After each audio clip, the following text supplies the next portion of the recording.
Hi, this is Mato. Welcome to my online chess lecture. In this video I will show you a game between Berthold English and Wilhelm Steinitz. This game was played in London in 1883. English had white pieces and he started with e4. Wilhelm Steinitz played e5, knight to f3, knight to c6, bishop to b5, the Spanish game. Black to move. Steinitz played g6, the Fianchetto defense. d4, e takes on d4, knight takes on d4, bishop to g7, bishop to e3, knight to f6, knight to c3, and both players castled kingside. Black to move. Steinitz played knight to e7, the history in the making. This move is Steinitz invention, and 100 years later this is still the most played move. Other moves that black plays in this position are knight to g4 and rook to e8. In our game we have knight to e7, removing the target from the bishop.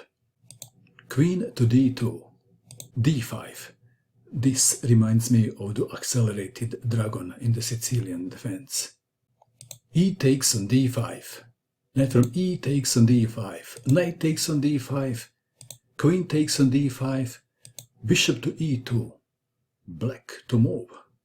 How would you continue? Steinitz played knight to g4, targeting the dark squared bishop. Bishop takes on g4, bishop takes on g4, and black obtained a bishop pair, one small advantage to black. Knight to b3, queen takes on d2, knight takes on d2, black to move. Black can capture the pawn on b2. Instead of capturing the pawn, Steinitz played rook from a to d8, activating his rook. Let's take it back. If bishop takes on b2, rook from a to b1, bishop to e5, rook takes on b7. Even now, black is a tiny bit better, but white pieces have more freedom. Back to our game. Rook from a to d8, c3, rook from f to e8. All black pieces are well placed. Knight to b3, b6, taking the squares away from the knight. h3, let's take it back. The knight had d4 square available, but then Steinitz intended c5, and the knight must go to f3, perhaps. If the knight goes to c6, then rook to a8, and white knight is in trouble. For example, one line goes like this: bishop to g5, f6, bishop to f4, g5, bishop to g3, bishop to d7, and bye-bye knight. Back to our game. h3, bishop to e6, rook from f to d1. Let's take it back. If knight to d4, then bishop to d5, and c5 could be next. Rook from f to d1, fighting for the open file. c5, controlling d4 square. Bishop to g5, attacking the rook. Steinitz played f6. With this move he is blocking his own bishop, but this is only temporarily. Bishop to f4, king to f7, f3, g5, white to move. White wants to play bishop to e3, but then the bishop would be lined with the black rook. So, English played rook takes rook on d8. Rook takes rook, bishop to e3, controlling d2 square, preventing the invasion on the second rank. Steinitz played h6 in order to play f5 and then f4. Rook to e1, f5. To prevent black from playing f4, English played f4 himself.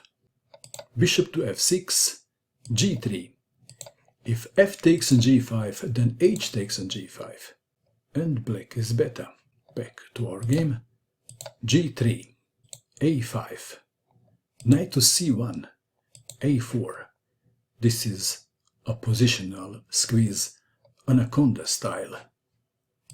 a3, bishop to c4, king to f2, G takes on f4, bishop takes on f4, bishop to g5, bishop takes bishop, let's take it back.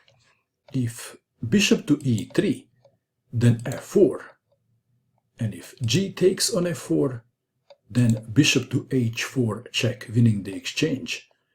And what else?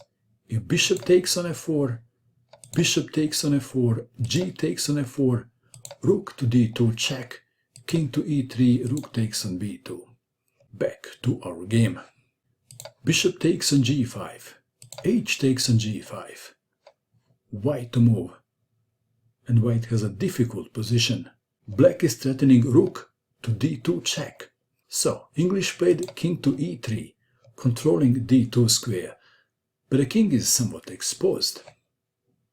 King to f6. It is white to move, and it's not easy to find a good move. Berthold played h4. Let's take it back. If rook to h1, then king to e5, and if then h4, then f4 check, and after g takes on f4, g takes on f4 check, king to f2, rook to d2 check, and black wins. Back to our game. h4, black to move. How would you continue? Steinitz played g takes on h4. f4 is also a good move, and one line goes like this.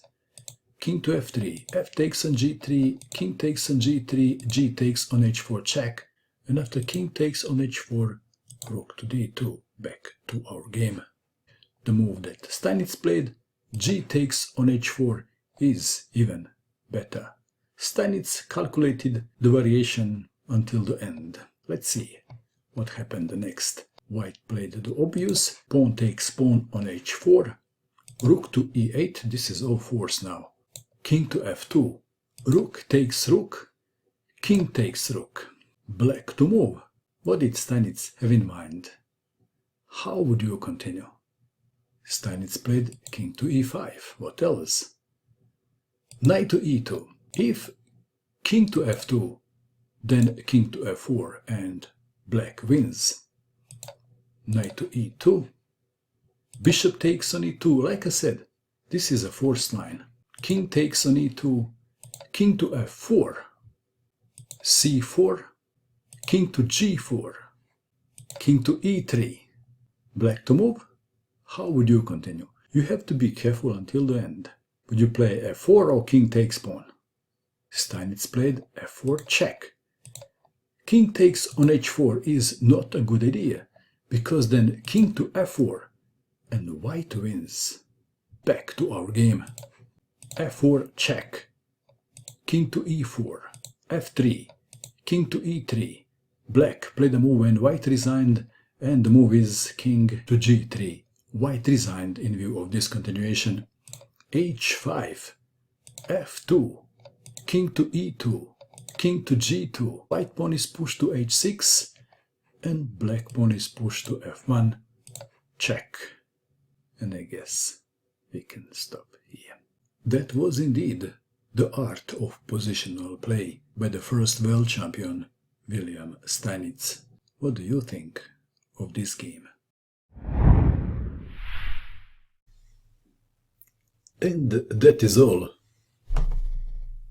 I hope that you enjoyed watching this video. I wish you good luck with your chess, and bye for now.